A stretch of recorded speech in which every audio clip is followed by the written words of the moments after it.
Hello জনগণ, সবাইকে স্বাগতম আরও একটি নতুন ভিডিওতে। আছি ঝিনাইদহ কুষ্টিয়া হাইওয়ে রোডে। আর যাত্রা শুরু করলাম মকিমপুর ভূমিহীন যে মোড়, সেখান থেকে যাচ্ছি মূলত ঝিনাইদহ আরাপপুর মোড়ে।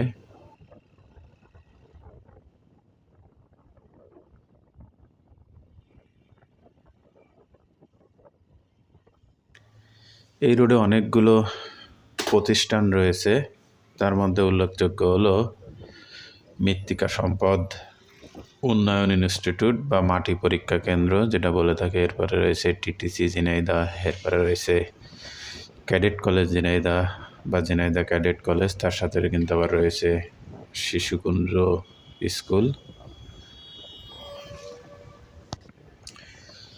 এখান থেকে ঝিনাইদহ শহরের দূরত্ব 3 কিলো দেখালেও আরাপপুর কিন্তু এত দূরে নয়। এছাড়া এটি অনেক ব্যস্ত একটি সড়ক, 2 লেনের সড়ক। রাস্তার অবস্থা মোটামুটি ভালো, কিছু কিছু জায়গায় ভাঙাচোরা আছে, সেখানে ইটে পেতে পুডিং দেওয়া হয়েছে।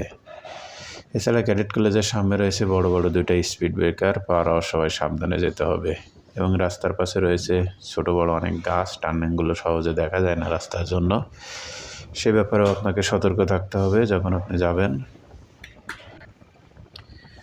এবং রাস্তার 2 পাশে রয়েছে প্রচুর বালি এবং প্রচুর ধুলা, আপনাকে যথেষ্ট বিরক্ত হতে হবে এইটুকু যেতে গেলে। এছাড়া এই এলাকাটি মূলত ক্যাডেট কলেজ বলে, আর ক্যাডেট কলেজের সামনের যে অংশটুকু এটাকে আসলে ক্যাডেট কলেজ পাড়া বলে।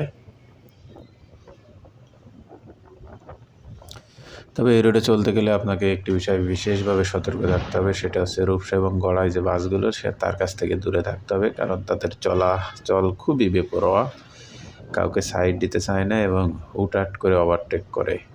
সুতরাং যে কোনো সময় আপনার সাথে ধাক্কা লেগে যেতে পারে।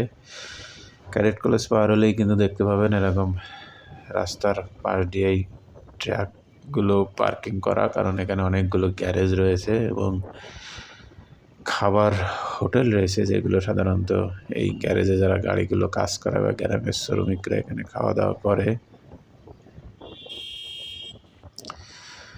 চলে আসছি আরাপপুর মোড়ের কাছাকাছি, এবং চলে আসার সাথে সাথে কিন্তু ধুলাবালি আরও বেড়ে গেল, কারণ এখানে রাস্তার 2 পাশ দিয়ে বলেছিলাম প্রচুর বালি, এবং এছাড়া এখানে রয়েছে গ্যারেজ। সুতরাং এখানে অনেক গাড়ি পার্কিং হয়, গাড়ি ঘোরানো ফেরানো হয়, এই জন্য এই ধুলাগুলো আরও বেশি।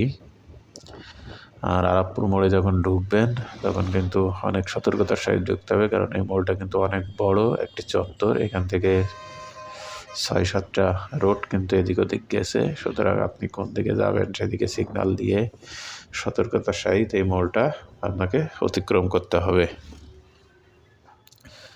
আর ছোটোখাটো একটা জ্যামেও পড়তে পারেন, সেটা একেবারেই সামান্য।